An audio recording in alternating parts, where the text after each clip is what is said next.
La diferencia entre análisis geográfico-político de otros es que desde la década de los 90 que se habla de que en geopolítica, más que buscar modelos causales, que buscan modelos multifactoriales. En tal sentido, para entender el conflicto sirio habría que pensar en tres situaciones que se fueron dando y cada una de ellas aportó con lo suyo para la tormenta perfecta. Lo primero corresponde a que Siria siempre estuvo en el blanco, en el ojo de las posibilidades de expansión de Estados Unidos en el Golfo Pérsico, fundamentalmente por el hecho de que tras la crisis de Irak y el advenimiento de la dictadura y del gobierno islámico fundamentalista de corte chiita en Irak, se generó un foco de inestabilidad que obligó a Estados Unidos a apoyar fundamentalmente a la dictadura siria, así como también a la dictadura iraquí, ¿no? De hecho, Saddam Hussein fue uno de los aliados más importantes del gobierno estadounidense hasta su caída en desgracia, digamos. Posteriormente, en esta etapa, Siria era un blanco relativamente fácil, no tenía arsenal nuclear, pero eso cambió radicalmente con ayuda de los chinos fundamentalmente, que fueron los que proveyeron de material nuclear a Siria, y Siria salió de la posibilidad de una ocupación sin mayores costos o sin costos de vida importantes y con bajo costo político. Ahora, en términos de principios del siglo XX, de principios de la primera década del siglo XX, deviene lo que es lo que se ha dado a llamar la primavera árabe, donde dos tipos de grupos, clases medias fundamentalmente, clases medias altas y clases medias bajas, intentan dar un golpe de timón a los modelos de gobierno que se instalaron en estas repúblicas. Todas estas repúblicas, hay que recordar, que fueron constituidas bajo un modelo colonial e imperialista europeo, ¿no? Durante el siglo XIX y comienzos del XX. Por lo tanto, más que tener límites naturales, tiene límites jurídicos, fundamentalmente líneas de paralelo meridianos, por ejemplo, o límites absolutamente artificiales que hace que distintas etnias queden incorporadas en países que políticamente quedan a cargo de una élite que no necesariamente lo representa. Entonces son países esencialmente inestables. En tal sentido, durante lo que se llamó la primavera árabe, clases medias, fundamentalmente clases medias altas instruidas, más bien occidentalizadas, y clases medias bajas, fundamentalmente clases más fundamentalistas, más islámicas, más chiitas, ¿no? Que son mayoritariamente las etnias que están gobernadas por minorías sunitas, intentan cambiar el orden político de estos países a través de la protesta social. Pero estos movimientos tienen algún impacto en Túnez, tienen algún impacto en Egipto, pero paulatinamente estos movimientos son controlados también por las minorías políticas con apoyo internacional, fundamentalmente después de la situación de Libia, donde sale Gaddafi, y tras la salida de Gaddafi se genera un variopinto, un escenario bastante complejo en Libia, que un poco asusta a las potencias en términos de no tener claro cuál es el bando ganador en esta situación. Y por lo tanto se genera un foco de inestabilidad también en Siria, pero este foco de inestabilidad es reprimido y es controlado por la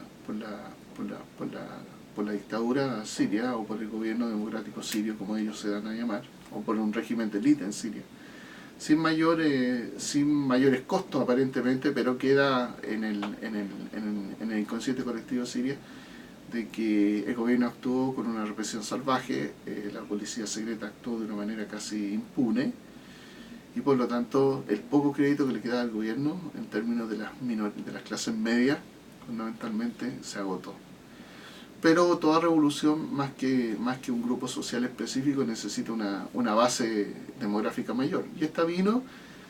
desde el 2007 en adelante por el proletariado, por una razón muy simple, porque Siria ha sido uno de los países más afectados en el mundo árabe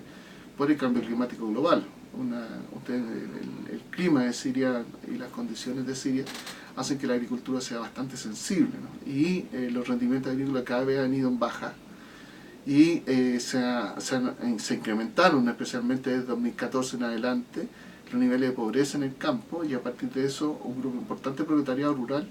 fundamentalista islámico fundamentalmente, o de religión musulmana, más bien, y de religión musulmana, se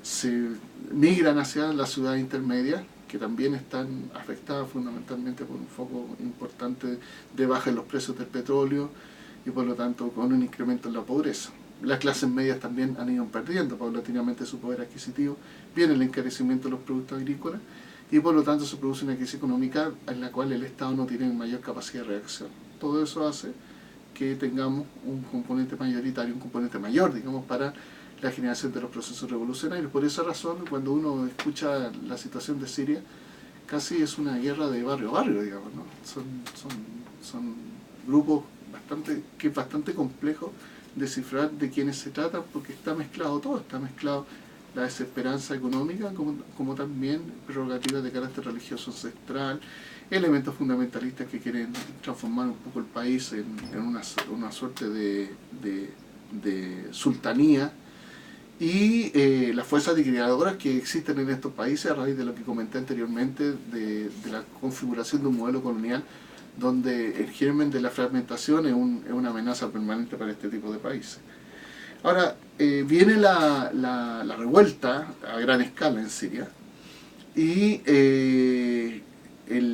gobierno Obama, en un intento por frenar la revolución, busca